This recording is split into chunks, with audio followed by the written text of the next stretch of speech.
यहाँ पर आए हुए सभी प्रेस बंधुओं का, अपनी बहनों का मैं स्वागत करता हूँ और धन्यवाद करता हूँ कि वो शॉर्ट नोटिस पर यहाँ पर आए हैं। आज की प्रेस कॉन्फ्रेंस का जो उद्देश्य है वो आप सब लोग जानते हैं कि हरे कृष्णा गौशाला चैरिटेबल ट्रस्ट जो शक्ति नगर में है, हमारी नियर ईडन गार्डन तोपशेर खानिया में, वार्ड नंबर 39 में, तो हम लोग सभी लोग वहाँ पर गौ सेवा कर रहे हैं। पिछले 5 साल से गौशाला का संचालन देख रहे हैं सभी लोग। लेकिन जनवरी महीने में 19 जनवरी के मुझे याद है 19 जनवरी की वो डेट थी जब वहाँ पर कुछ शरारती लोगों ने वहाँ पर ऐसा माहौल क्रिएट किया जिसकी वजह से डीसी मैडम को, तहसीलदार जम्मू को वहाँ पर CRPC 145 लगानी पड़ गई थी। और इस चीज़ का ट्रस्ट के जो लोग थे, हम लोग, हमें इस चीज़ का बिल्कुल भी अंदाज़ा नहीं था कि वहाँ पर CRPC 145 लगा दी गई है। इन बिटवीन हमने ये सोचा कि हम यहाँ पर राम कथा का आयोजन करेंगे, जिसके लिए हमने कोर्ट में जाकर वहाँ पर उनसे परमिशन लेनी चाहिए। तो पता चला कि वहाँ पर 145 लगा दी गई है। तो फिर हम कुछ कर नहीं सकते थे उसमें कि अब 145 लग गई है तो क्या करें, उसमें हम कुछ नहीं कर सकते थे। तो अब जो केस है वो फिर हमने अपने जितने भी हमारे ट्रस्ट के तथ्य थे, जितने हमारी डॉक्यूमेंटेशन थी गौशाला की, राधा गोविंद टेंपल की, वो हमने ऑनरेबल हाई कोर्ट में दिखाई। और वो जो वहाँ पर तहसीलदार जम्मू द्वारा एक कमेटी गठित की गई थी, उस कमेटी को हमने वहाँ से निरस्त करवा दिया। शुक्रिया अदा करते हैं जज साहब का कि उन्होंने सच्चाई को देखते हुए उसको निरस्त किया। मगर हैरानगी की बात यह है कि तहसीलदार जम्मू ने अभी तक उस पर कोई अमल नहीं किया है। वो लोग धड़ल्ले से वहाँ पर गौशाला में जा रहे हैं। गौवंश पे जो भी डोनेशन वहाँ पे आ रही है लोगों द्वारा, उसका दुरुपयोग किया जा रहा है, उसका गबन किया जा रहा है। और दूध के जितनी भी वहाँ पे सेल होती है गौ माता की, वो सेल का जितना भी पैसा आता है जो गौशाला के चैरिटी पे या उस पर उसकी डेवलपमेंट में लगना चाहिए, वो उन लोगों की जेब में जा रहा है।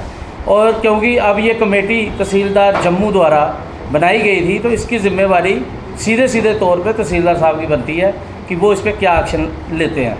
और इसके चलते हमने उनको 2 मेमोरेंडम जो थे वो उनको सबमिट करवा दिए हैं कि वहाँ पर इस तरह का माहौल है, लेकिन अभी तक उस पर कोई एक्शन नहीं किया गया है। कॉन्फ्रेंस आई, क्योंकि ये बातें आपको मैं पहले भी बता चुका था।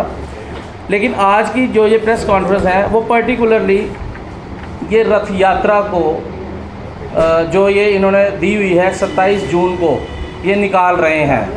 अब निकाल कौन रहा है? निकाल रहे हैं श्री राधा गोविंद धाम शक्ति नगर।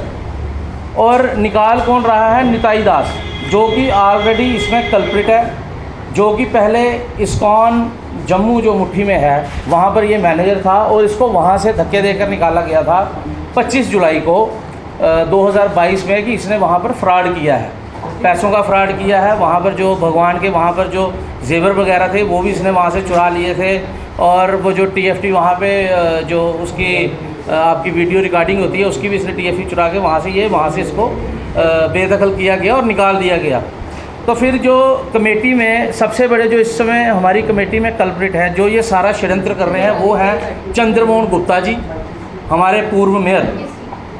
उन्होंने ये सारा षड्यंत्र जो है ये रचा है। ये 19 जनवरी को ही साबित हो गया था जब वहाँ पर चंद्रमोहन गुप्ता और रिंकू चौहान की झड़प हुई थी और हम भी वहाँ पर थे। लेकिन वो एक कॉन्स्पिरेसी थी जिसमें इन्होंने सारे लोगों को इकट्ठा किया, सारे इन्हीं के लोग थे। और इन्होंने आज तक जितना भी ये षड्यंत्र है, इस सारे की जिम्मेवारी जो है सीधे तौर पे चंद्रमोहन गुप्ता की है, क्योंकि यही वो बंदा है क्योंकि जिसने वहाँ पर माहौल ख़राब किया।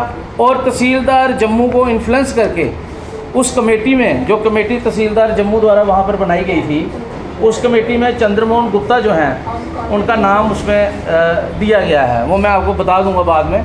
और उन्होंने अपने ही कुछ नाम दिए थे, जिसमें ये नरेंद्र वर्मा भी है, जिसको इस्कॉन मुट्ठी से धक्के देकर निकाला था, और इसकी बीवी को। और आज की डेट में जब हमने हाई कोर्ट से वो स्टे ऑर्डर लाया है जिसमें ये बताया गया है कि इनको बाहर का रास्ता दिखाना है, लेकिन अभी भी ये उनको वहाँ पर शेल्टर दिए हुए हैं, ये लोग वहीं पर रह रहे हैं। वहाँ पर ये गौवंश के जितने भी पैसे हैं, डोनेशन है, वो खा रहे हैं। और सबसे बड़ी बात यह है, ये जो रथ यात्रा है ये बिल्कुल सरासर 420 का मामला बनता है। वो कैसे बनता है? क्योंकि अगर ये रथ यात्रा निकाल रहे हैं तो रथ यात्रा के लिए डीसी जम्मू से परमिशन लेनी पड़ती है, उसके बाद एसएसपी जम्मू से परमिशन लेनी पड़ती है, एसएसपी ट्रैफिक से परमिशन लेनी पड़ती है। जबकि मैं पूछना चाहता हूँ एसएसपी साहब से, डीसी मैडम को तो पता है, वो तो जानबूझ के कर रहे हैं, वो तो सीधे सीधे कल्प्रिट हैं इसमें, क्योंकि तहसीलदार को भी पता है। लेकिन मैं एसएसपी जम्मू और एसएसपी ट्रैफिक साहब से ये रिक्वेस्ट करता हूँ, यहाँ तो उनको इस चीज़ का पता नहीं है। एक तो ऑलरेडी कोर्ट में ये केस चल रहा है हमारा, हाई कोर्ट में, और ऊपर से इन्हीं लोगों को वहाँ पर स्टे किया गया, ये वहाँ पे जा नहीं सकते, इंटरफेयर नहीं कर सकते। उसके बावजूद ये लिख रहे हैं श्री राधा गोविंद धाम शक्तिनगर, जो कि एग्जिस्ट ही नहीं करती है। वहाँ पर हरे कृष्णा गौशाला चैरिटेबल ट्रस्ट है, तो ये श्री राधा गोविंद धाम है कहाँ पे? मैं पूछना चाहता हूँ, आप भी प्रेस के बंधु हैं, आप जाके इनसे पूछिए कि ये कहाँ पे है। और अगर ये हमारे हरे कृष्णा गौशाला चैरिटेबल ट्रस्ट के एड्रेस पे श्री राधा गोविंद धाम शक्तिनगर बताकर रथ यात्रा निकाल रहे हैं सिर्फ इसलिए क्योंकि ये लोगों को, जम्मू के लोगों से पैसा इकट्ठा करना चाहते हैं, डोनेशन, जो ऑलरेडी इनका जो ये नटवर लाल है, ये नरेंद्र वर्मा और मंजू वर्मा, इनकी मैं आपको फ़ोटोग्राफ्स भी फिर बाद में दिखाता हूँ।